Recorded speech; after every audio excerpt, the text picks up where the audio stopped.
প্রচণ্ড গরমের মধ্যে আমার অবস্থা তো বেহাল হয়ে গিয়েছে, সাথে আমার মেয়েরও।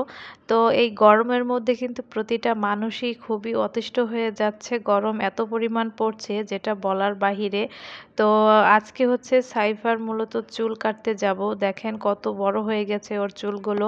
আর যেহেতু অনেক গরম পড়ছে, এই গরমের মধ্যে কিন্তু চুল বেশি বড় থাকলে বাচ্চাদের হচ্ছে ঘামায়, আর সেই ঘাম থেকে হচ্ছে ঠান্ডা লেগে যায়, ঘামাচি ওঠে, নানা ধরনের সমস্যার সৃষ্টি হয়। আর যেহেতু ছোট মানুষ, একটু কেয়ারফুল থাকাই ভালো মা বাবাদের। তো সাইফাকে নিয়ে হচ্ছে সেলুনে চলে গিয়েছি। তো বাসায় তো হচ্ছে ওর চুল কাটা সম্ভব না, সেলুনে গিয়ে হচ্ছে ওর চুলগুলো ফেলে দেব ভাবছিলাম। তো এখানে হচ্ছে ওর বাবা ওকে নিয়ে বসে গিয়েছে, আমি বসি নাই, ওর বাবাই বসেছে। আর এখানে হচ্ছে যে মেশিনগুলো দিয়ে চুল ফালানো হয় ওটা দিয়ে একেবারে ছোট ছোট করি নাই, মিডিয়াম রেখেছি। যেহেতু সামনে হচ্ছে কোরবানি, তো ভাবলাম যে কোরবানির মধ্যে মেয়ে ন্যাড়া থাকবে, দেখতে খারাপ লাগবে।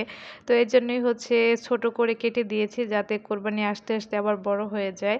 তো কোরবানির পরে চিন্তা ভাবনা করেছি যে একেবারে চুল ফেলে দিব।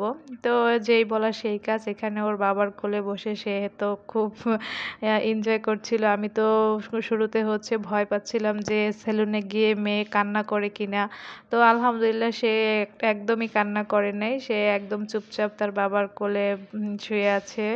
আর হচ্ছে নাপিত তার কাজ করছিল, আলহামদুলিল্লাহ। আমি তো ভয়ই পেয়ে গিয়েছিলাম। আর গরমে কিন্তু কম বেশি আমাদের বড়দেরই অবস্থা টাইট, তো ছোট বাচ্চাদের অবস্থা খারাপ তো হবেই, স্বাভাবিক।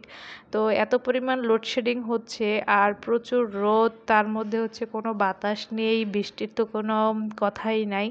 তো এত পরিমাণ লোডশেডিংয়ের মধ্যে বৃষ্টি নাই, তারপর হচ্ছে রোদের মধ্যে তো অবস্থা একদমই বেহাল বেহাল অবস্থা। তো যাই হোক, মেয়েকে হচ্ছে এখানে সব কিছু কমপ্লিট করে চুল ফেলে দিয়ে দেন এখন হচ্ছে বাসায় চলে এসেছি। বাসায় এসে মেয়েকে ফ্রেশ করে নিলাম। অ্যান্ড ফ্রেশ করার পর তার হচ্ছে এই ফাইনাল লুক। এই যে দেখেন, একেবারে ন্যাড়া করি নাই, হালকা হালকা একটু চুল রেখে দিয়েছি। আর সে খুব এনজয় করছে বাসায় এসে।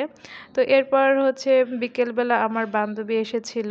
তো আমার বান্ধবীর বাসায় গিয়ে তো আপনাদের সাথে অলরেডি ভিডিও শেয়ার করেছি, যারা আমার রেগুলার ভিডিও দেখেন। তো বান্ধবী তার মেয়েকে নিয়ে আসছে। যে আমরা যেহেতু পাশাপাশি বিল্ডিংয়েই থাকি, তো এই জন্যই হচ্ছে আসতে বেশি একটা টাইম লাগে না। মোটামুটি 5 থেকে 7 মিনিট লাগে ওর বাসা থেকে আমার বাসায় আসতে। তো এখানে বান্ধবীকে একটু সাদামাটা নাস্তার ব্যবস্থা করেছি, তো সেগুলি হচ্ছে আপনাদের সাথে শেয়ার করলাম।